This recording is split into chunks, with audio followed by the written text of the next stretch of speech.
This episode is sponsored by the Body Image Upgrade, a 30-day course helping you rebuild your relationship with your body. Tools, resources, and daily exercises to upgrade your body image. Learn more at bodyimageupgrade.com and enter the code podcast for 50% off. Welcome to Breaking Body Biases, a podcast about creating health and happiness without worrying about your weight. I'm Christine D. Philippus, certified fitness professional, studio owner, and creator of FitProEd, an online education platform for group fitness instructors. Join me every week as I interview fellow fitness pros, dietitians, wellness practitioners, and a wealth of others who are sharing their journey and helping to destroy diet culture. Welcome to episode 31 of the Breaking Body Biases podcast. This is Christine, your host, and I'm excited for today's episode. I'm also excited for two very big things that are going on. First, the Body Image Upgrade course is about ready to launch. And if you aren't on the wait list, you can go to bodyimageupgrade.com, get on the wait list. You won't want to miss this 30-day course. We're offering it at a very, very low price for those that are on the wait list. I'm also very excited because we just got TRX equipment in the studio.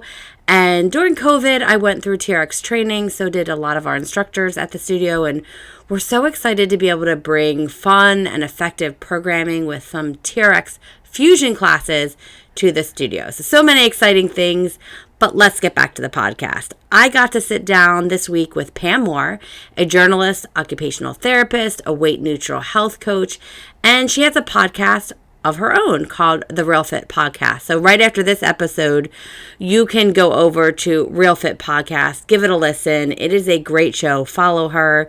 You can even check out my episode with her, which I do share a lot on. But in this interview, Pam is going to share her journey to find joyful movement, focusing on strength and mental health benefits over weight loss goals, and how that journey, her journey, helped her coach in a different way as a group fitness instructor herself. She shares how she found balance between finding meaning and confidence through sports versus validation, which she did for a very long time. And as a fitness instructor, again, she shares her thoughts on coaching and the language that we all use and how we can change that. And as a writer, how her writing shifted and her views on weight loss and how it relates to exercise. So let's get into today's episode. So welcome to the show, Pam. I'm excited to talk with you today and share with the listeners all that you do. Thank you, Christine. I'm so excited to be here. I love your show. I love your show as well. So Pam has a podcast. So first, she's a podcaster, the Real Fit Podcast, and we'll get into that in a little bit. But you wear a lot of hats. You're a writer and you work in the health and fitness space as a writer. You're a body positive health coach, group fitness instructor, occupational therapist. You help people with imposter syndrome get themselves out of their own way, taking a weight neutral approach. And again, I mentioned your podcast. So how did all this come together? How did you get here to this place? Great question. Well, let's back up a little. Just to say first, I am a licensed occupational therapist. I don't practice anymore. So it's too many hats to do everything. Okay. Well, the short answer is it was a very circuitous path. The longer answer, which I'll try not to make too long, my interest in health and fitness probably started in high school. I played lacrosse, even though I had zero athletic ability or even really interest. I've been afraid of balls since I can remember. Frisbees, soccer balls, tennis balls, like any type of ball. I'm like, I don't want to be near it. So why I tried lacrosse, I'm not sure.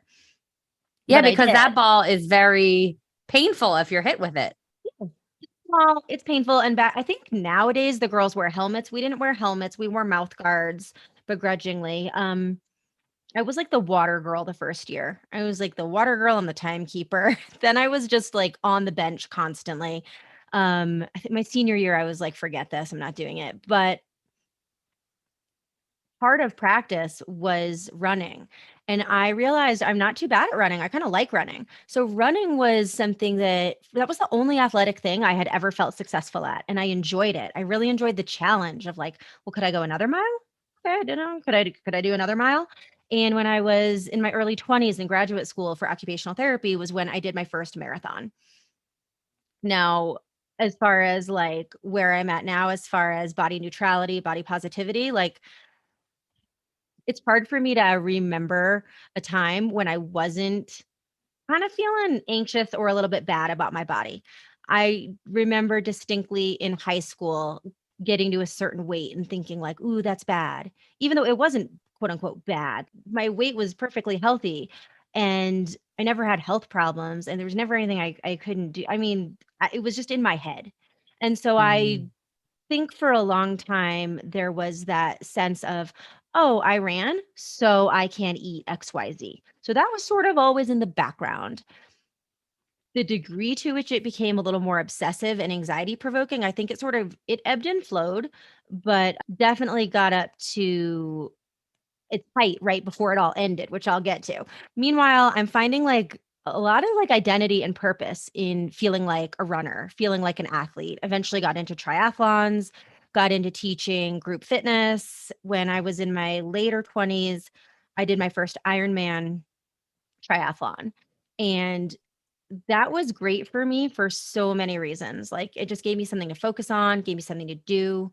I was single. That was another thing I was anxious about besides my weight was like, will I ever meet anybody? So there was like something to do with my time rather than like wait for, a relationship to find me. I made a lot of friends through it. It was a community. It made me feel good about myself. It feels really good to put your head down and commit to something and show up every day, little by little, and finally achieve this goal, whether it's a smaller goal or this Ironman was like the biggest thing I'd ever done. Like that felt amazing.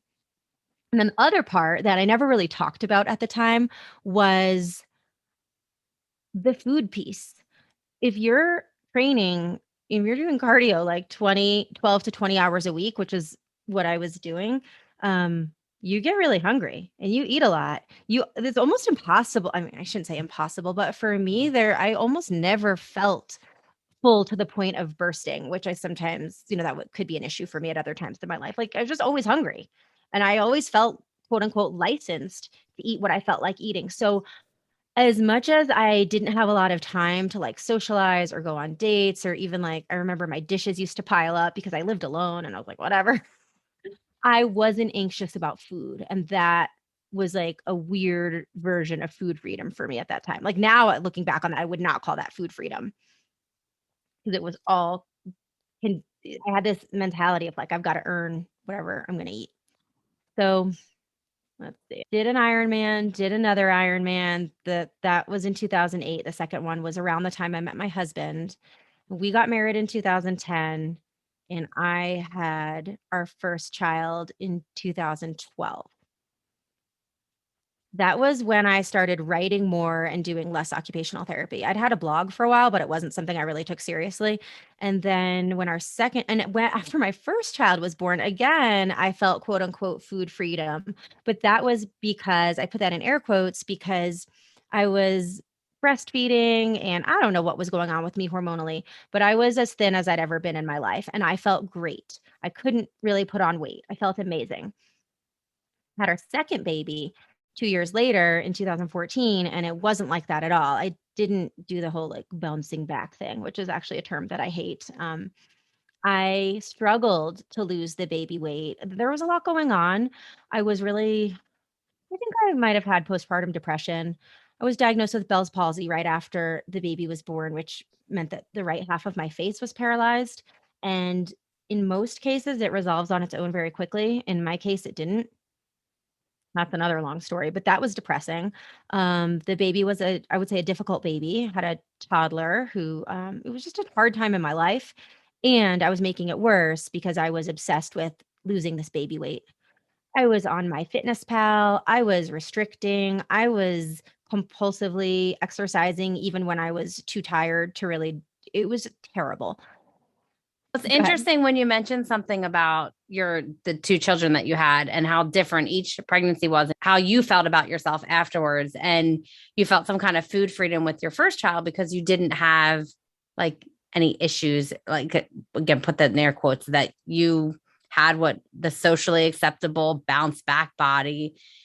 And maybe it wasn't that you had food freedom or you just experienced privilege in that it was just easy. I feel like people that don't experience struggle, they don't get it until maybe they've have experienced struggle or they at least witness some kind of struggle in other people maybe. But yeah, it's so different when you yourself experience struggle and you're like, wait, this wasn't what it was like the first time around. So do you feel like those were totally separate? Like, well, obviously every experience is different, but do you feel like that made it way more challenging the second time around? Yeah, for sure. And I want to be clear for listeners who like can't see me. I mean, and obviously nobody can see me back in 2014, 2015. I think a lot of it was in my head. I wasn't if you, I was not shopping in like plus sizes. If you saw, I don't know, I probably bought some new pants, but there was not a dramatic change. I don't think anyone who would have seen me would have been like, "Oh, I don't like recognize you." Like it was probably, I'm only 5 feet tall. So yeah, like when you're 5 feet tall, like 5 pounds means something, but we're probably talking about 5 pounds. So not a lot. I hope that wasn't like triggering to your listeners with the specific mention of weight, but well, it was in my head. I have a very rigid idea of like what I was supposed to look like or not supposed to look like, or what I felt made you look fit. And I was also teaching group fitness at that time. I've been on and off teaching group cycling for a long time. And I remember like the first time I went back to teach after my second was born, and I was very self-conscious of like, do I look like a fitness instructor? I don't feel like I look like a fitness instructor. That was often really something that I struggled with. So, meanwhile, at some point after she was born, I decided not to go back to work as an occupational therapist. I was really burnt out on healthcare. I gradually dove into freelance writing and established myself a little later on more as a health and fitness freelance writer. Around 2017, I got really into CrossFit. And I think there's a lot of great things about CrossFit, but I got I was following a lot of CrossFit accounts on social media, and which led me to a lot of macro counting accounts, which also led me to a lot of those before and after photos. And that reinforced my belief that fitness looks a certain way. And I really wanted to look that way. And I felt like, I've done marathons, I've done Ironmans. Now I lift weights, I can do pull ups. Why don't I look like I'm fit? I know now that fitness can look 1,000 different ways, but I felt like I deserved, quote unquote, to look as fit as I was. And I started counting macros, and that was like its own form of hell. Like up to then, I had been eating clean, again, with the air quotes, limiting my carbs. I had a lot of like food rules, and they would change by the day or by the week. I had tried the zone diet. I tried a lot of different things. I wouldn't have ever said to you, I'm on a diet. I didn't think I was dieting. I thought I was being healthy. It was like, but I was like in a mental torture chamber. And I thought it was normal, and it wasn't like I didn't eat things that I liked, but it all came with rules and calculations and a lot of anxiety. And I counted macros on and off, mostly on for like 8 months. And then it came to a head one day when I'd been hungry for a while. I was like doing what the app was telling me, but I was hungry and I was like chatting with this like chat bot on my computer one day and telling it like I'm hungry. And it was a week before my 40th birthday. And I kind of stood back and I went, I'm telling a stranger behind a computer screen that I'm hungry. What am I doing? I need to just eat what I want to eat. This is insanity. And it was like I had had this vague knowing for a long time that it would probably be better to accept my body than to keep trying to change it. Like that would probably be better for me than just trying to lose the last few pounds. But it was just like a light bulb went off and everything changed. And that's not to say it's been smooth sailing ever since. It's certainly not like a linear process to body acceptance, but that was a huge turning point, I would say. So as an athlete, like, do you still compete in like races? And you mentioned you've done Ironman and triathlons, and you still do that kind of competing? Not as seriously as I did. If I jump into a race, it's sometimes like a last minute decision of like that would be fun. And I love the feeling of like pushing myself during a race, but I'm not as meticulous as I used to be in terms of like I used to log all my training or hire a coach and have a periodized plan. And it's not that I would never do that again, but that's not really compatible with like where I'm at in my life right now. I don't want to expend that kind of energy. And I'm also really trying hard to cultivate a new mindset around fitness, around what feels good right now. Like, do I have a lot of energy today? Today I will push. I don't? Okay, I won't. And I want to be more aware of how I feel and let that guide me rather than an external goal. And I'm working hard on like detaching my self worth from my athletic results. And partly the pandemic. Let's just be real about life. For a while, races weren't happening. Then it's like, maybe they are happening, but do I feel like being around a bunch of strangers if I don't have to be? So that's also played a role. So your approach is just completely different and it changes your desire to want to maybe even compete in some of these events rather than just find a way to move your body that makes you happy. So Yeah. let's talk a little bit about joyful movement, especially as a fitness instructor, as a coach, not just for your own personal exercise, regimen, but to help other people because as fitness instructors, we do influence a lot of people. So how has your teaching changed from when your mindset used to be more on the aesthetic or more on, however your perspective was previously to now? How Yeah. do you feel like it changed? Well, I'm glad you asked me that. I actually just apologized to a former client of mine who I was her running coach years ago, and she worked with me to train for a 5K.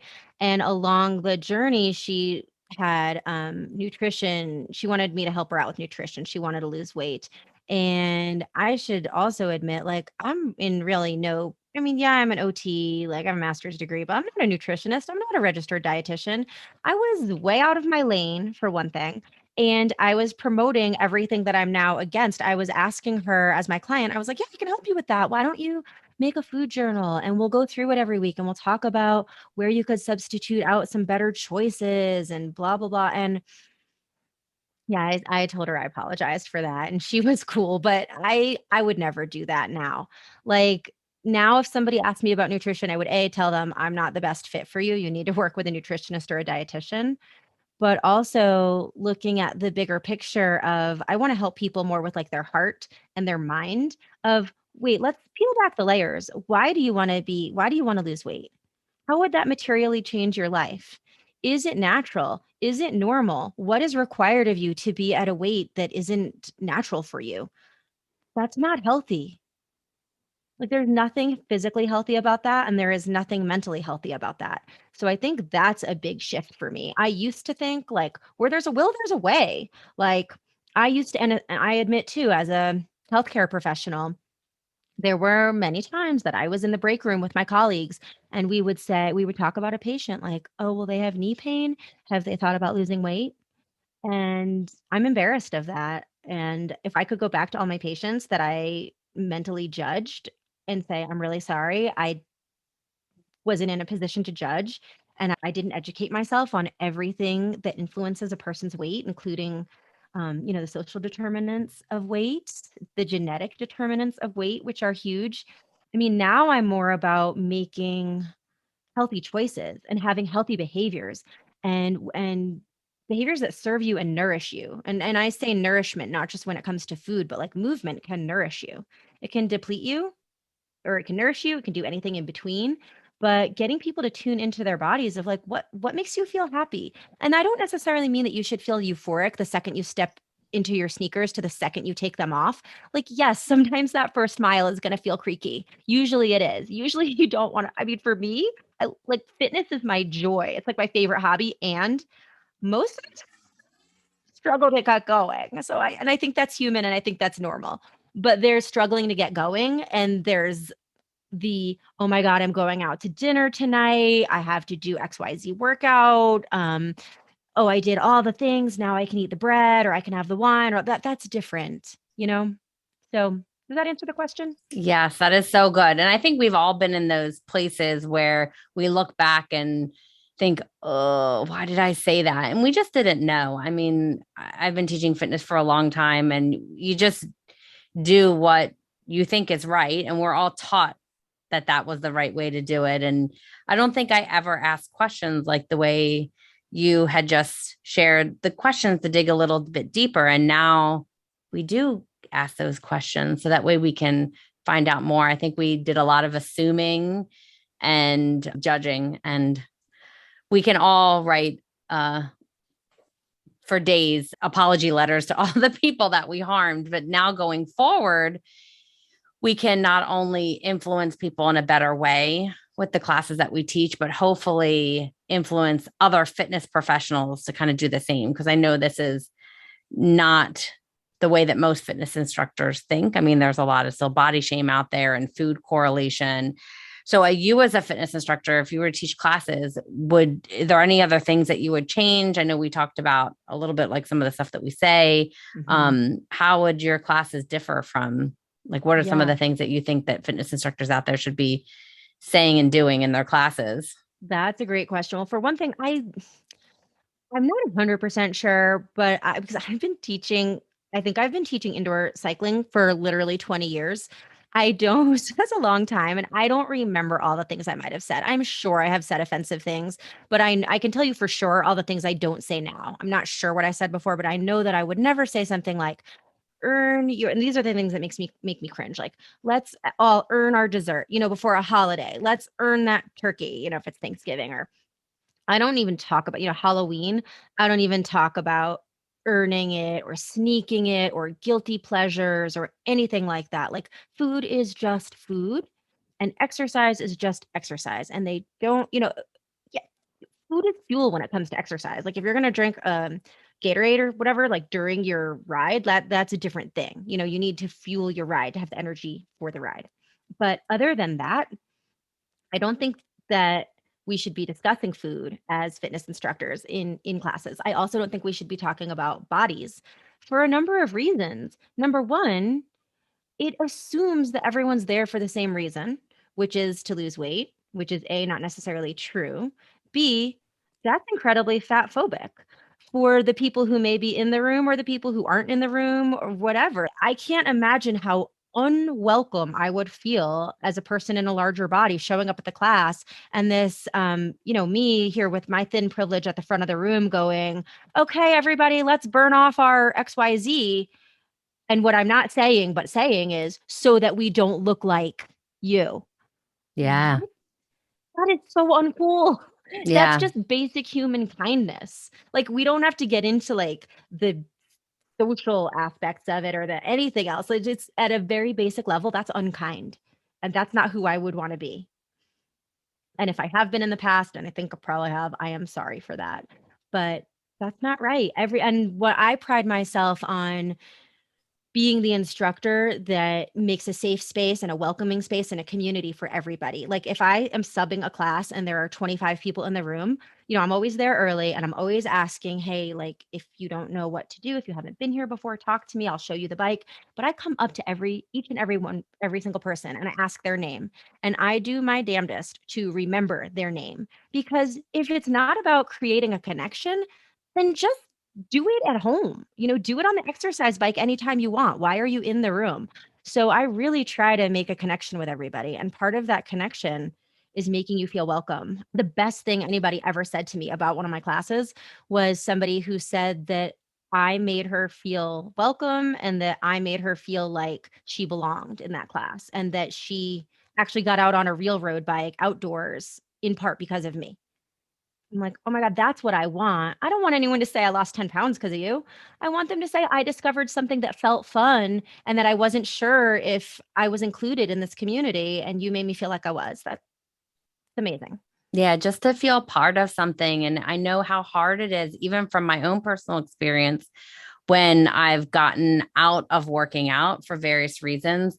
And at that first step back, you already are filled with so much, you're filled with your own insecurities. You're afraid that you won't fit in. You're afraid you'll be judged or shamed. And you're that first class, you just want to fit in. And with the example that you gave, if I put myself in that situation during the times of my life where I'm in that place where I'm like, ugh, it's my first class back, I'm already feeling uncomfortable and they're all going to be looking at me. And to not feel part of the group is just an added layer of like, okay, I don't want to do this again. It was so hard. Now I have to do this again. But when someone makes you feel so welcome and so like successful, even if it's not the same definition of success. We don't all have to do the same speed or the same length of the class. Everyone's successful in a different way. Just feeling comfortable in a group fitness class. I mean, that's why people come to group fitness, right? Exactly. And something I've always said from the beginning is I'm here to like give you cues, but I'm not, I always say this, I'm not the spin class police. I'm never going to come around to your bike and say more watts, more power, more RPMs. This is your workout. I say, do what I'm telling you to do if you want to do it, but make this workout yours because I don't know why you're here. I don't know if it's enough for you to just move because you're having a bad day. Or maybe you did a heavy weight workout yesterday and today's your recovery ride. Don't kill yourself if your legs are screaming. Just make this workout yours. I don't care. We're just here to have fun and listen to some good music and sweat. Yeah. Plus, we don't even know what's going on in their day-to-day life. They could be going through something really challenging, whether it be like emotional or physical even. We may not know that there may be a reason that they're just there just to move a little bit. They don't need to push as hard as the person next to them. So it's important, like you said, to just be there for them and be like a support to them rather than to be that, what did you say? The spin class police. Yeah. Yeah, that's definitely not my role either. So let's get into your role as a writer because you do influence a lot of consumers and other athletes because you've written for Runner's World, Triathlete, Bicycling, the Washington Post. You've written for a lot of different magazines and along the lines of health and fitness we're going to speak about. How has your writing shifted as your views on like the non-weight loss benefits of exercise have shifted? Yeah, that's a great question. I try really hard in all my writing to focus on like the behavioral piece. Like what makes this activity fun? Why should you do it? What are the benefits? What are the safety aspects you should know about? How can you find out more about it? But never about weight loss. I never make we have this myth that thin equals healthy. And so among the benefits of any workout that I might write about, I'll never say that a benefit of it is weight loss because that we don't know that that's a benefit for each person. Yeah, sure, maybe for some people, weight loss could result in health benefits, but that's such a toxic way of thinking that I want to squelch. So I would never say that. So when I write about workouts, it's just about the workout itself, keeping it safe, keeping it fun, how to do it, things like that. Otherwise, I like writing about the people more so than the workout too. Like I've written about innovations to do, like, for example, I wrote something for Outside Magazine about how the shoe brand Ultra was sponsoring two pregnant runners and what that meant for women athletes, how that was a real innovation. At the time, I think they were the very first major brand to ever sponsor pregnant athletes. Like that's huge. So I talked about, why does this matter to us? And how does this impact all of us? Not just, I mean, most of us aren't pro runners, right? We have all, normal jobs, but this matters. Like we need to see women in different ways. Do you find that in writing for these magazines that you get resistance or support in that you're not going, I mean, we know what sells. We know what sells, the headlines that the Kardashian weight loss, all the tabloidy headlines, I would say. But like, do you find that when you write in this kind of approach, now obviously the stories that are about people are probably very heartwarming and people love to read stories about other people and their journey. And that's part of the reason why we put this show together is to hear everyone's journey and learn and to also kind of connect and see like, oh, I felt that way too. Mm-hmm. But I'm wondering if some of the other topics that aren't selling weight loss, do you get resistance from that or do you get support? That's a great question. I've had I don't want to like out anybody, but I have pitched some intuitive eating, joyful movement type stories to different outlets. And those stories have been rejected they've never said, we're not going to cover that. Like I've been told we just did something like this, or it's not different enough from this other thing we ran, which may very well be true. And so I got to keep being more inventive about the angles because that's what I really want to be writing more about. I will also say that I was assigned a story on finding out to look at the science behind whether HIIT workouts can target belly fat. And I was willing to do the story, but I was really careful in my approach to how I talked about belly fat because I made it it was kind of challenging to break this down for like a lay audience and get my thoughts from my mind to the keyboard. But what I tried to really lay out was that belly fat can be visceral fat, which is organ fat, and that actually is bad for you. Or it can just be a wider circumference of your waist, and it's that like adipose tissue, like subcutaneous adipose tissue, which doesn't have the lean six-pack look that everybody's looking for, but may not be bad for your health. So I laid out that distinction very clearly and said it's actually very hard to find out which type of fat it is. You need to have like a special kind of, actually, I didn't even talk about that in the article, but my experts told me you need to have like an ultrasound. Nobody does that. But I made it about just really purely about the science and not talking so much about the weight loss. But I don't choose my headlines. The editors choose the headlines, and the word belly fat was in the headline. And that was one of the most read, most clicked on, most shared articles of that magazine all year. So that tells you a lot about why my editor Yep. wanted to assign that to me. Yeah. And I'm glad I took my careful approach. I was sad. I was really sad. Wasn't sure how I felt about like having my name on that one. But But at yeah. least you did it in a way that didn't do harm. I mean, obviously, we know that the headlines are going to be what they are to attract a reader in, but because of how you approached it and not in that same tabloidy way of, get your six pack by doing this Yeah. and misleading people and, just all the garbage that's already out there. But yeah, I could see, and I do see that there are more articles and more there's much more content in the joyful movement space, in the intuitive eating, but I also see it being co-opted in a non-positive way. I mean, I just saw a commercial the other day that I just was like, Beachbody had a commercial on with all different sizes and shapes and saying like, we are everyone's a beach body. And I'm thinking, what? It's like when Weight Watchers became WW. Yeah. Like you're still Weight Watchers. And yeah, it just, and you're still asking people not to try at the end of the day. And same thing with Noom. I hate Noom, but like at the end of the day, you're asking people not to trust their body, but to trust you, this app or this company or whoever you're paying money to instead. And it's like, if you walked into this like you were an alien and you didn't know what you were seeing, you would be like, wait, humans are typing in what they're eating into a phone to figure out what to eat next when they have a brain and they have a stomach and they have a heart and a mind and all. What? None of this makes sense. We're all being told not to trust ourselves.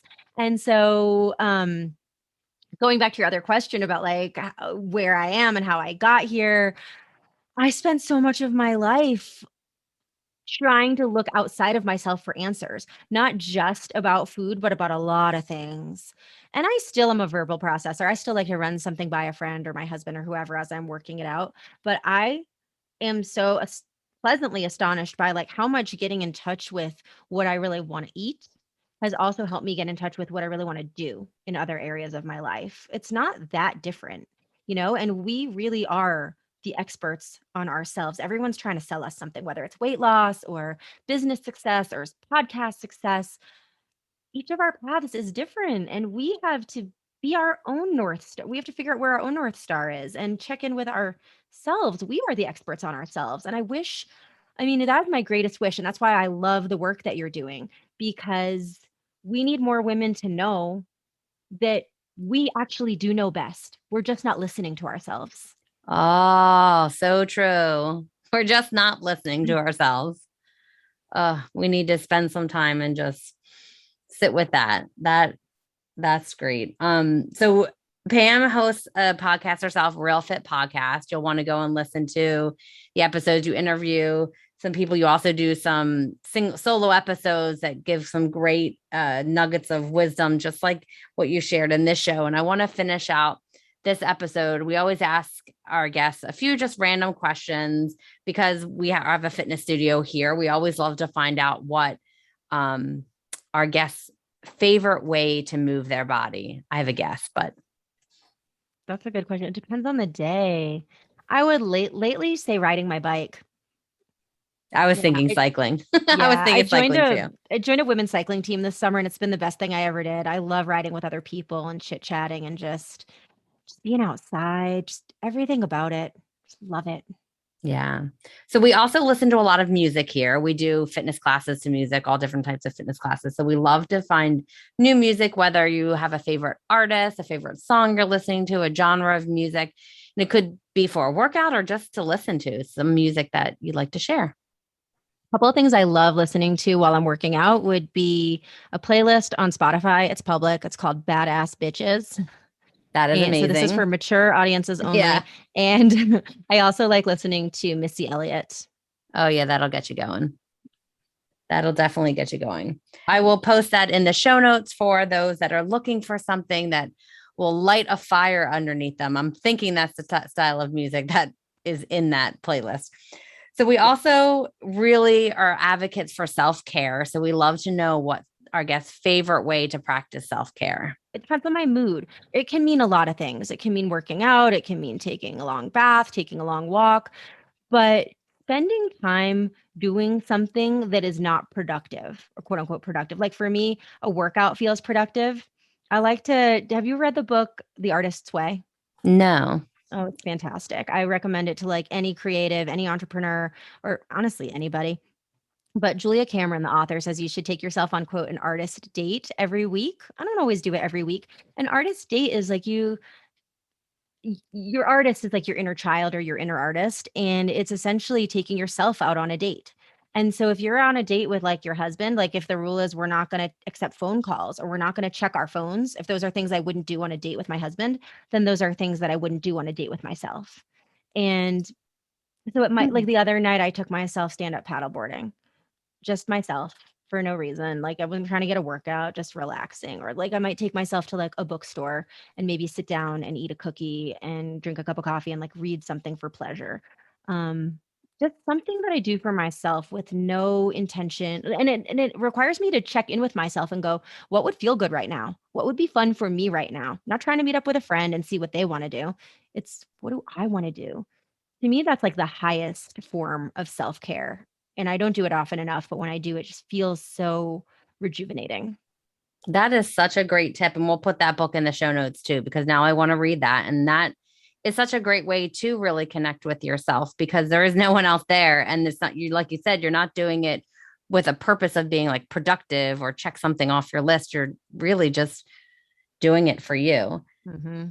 So my final question then is we've all been on lockdown throughout the past year and a half now. And we might have tuned into some binge-worthy TV shows or movies. And we always love to find something binge-worthy you'd like to share. Could be something recent, could be something just over the past year or so that you found shareable. Do I have to narrow it down to one? No, you can share 2 or 3, whatever you want. Insecure on HBO is super binge-worthy. Ted Lasso on Apple TV. Yes. Can't get loving Ted enough. Lasso. Also a great one it's hard for my husband and I to find something we both enjoy. Ted Lasso checks that box. And right now I am loving The Chair on Netflix with Sandra Oh. Oh, okay. I'll put that on my list. But yeah, Ted Lasso, I hadn't even thought about it in that way because I tend to be more housewives and traditionally girly shows. And as my husband's watching something gory or some superhero, something or other, and it's hard to find something that we'll both enjoy, like really enjoy. Like we will both tolerate certain things, but that is definitely a show that we're all caught up on. And I live for Fridays in order to watch a new episode. Thank you so much for all of this, for sharing your time with us. And I'm sure that listeners will want to head over to Real Fit podcast to subscribe, to follow that show and to tune in each week. And don't forget to subscribe to the show. And I'll put all your Instagram, YouTube, all your information in the show notes, as well as your website, pam-moore.com, so they can learn more about you and ways they can even work with you. Because I think in the beginning we talked about you help women get out of imposter syndrome. Yeah, I do some of that. And I also do like body positive, body neutral health coaching. So yeah, all of that's there on my website. And Christine, just thank you so much for giving me a chance to be here and be part of your amazing movement. I appreciate it. Thank you for being here. And I can't wait to change the world more together when raising our vibration of body neutral movement and positivity. So thank you. Thank you. One episode at a time. That was today's episode with Pam Moore. Don't forget to go over to her podcast and give it a listen. I hope you liked my episode today with her. And if you did, can you rate and review the episode wherever you listen to our show? That helps new listeners find our show. Feel free to leave us a comment on our website or even ask a question. We love getting your comments and questions. And I can't wait to share a new episode with you next week.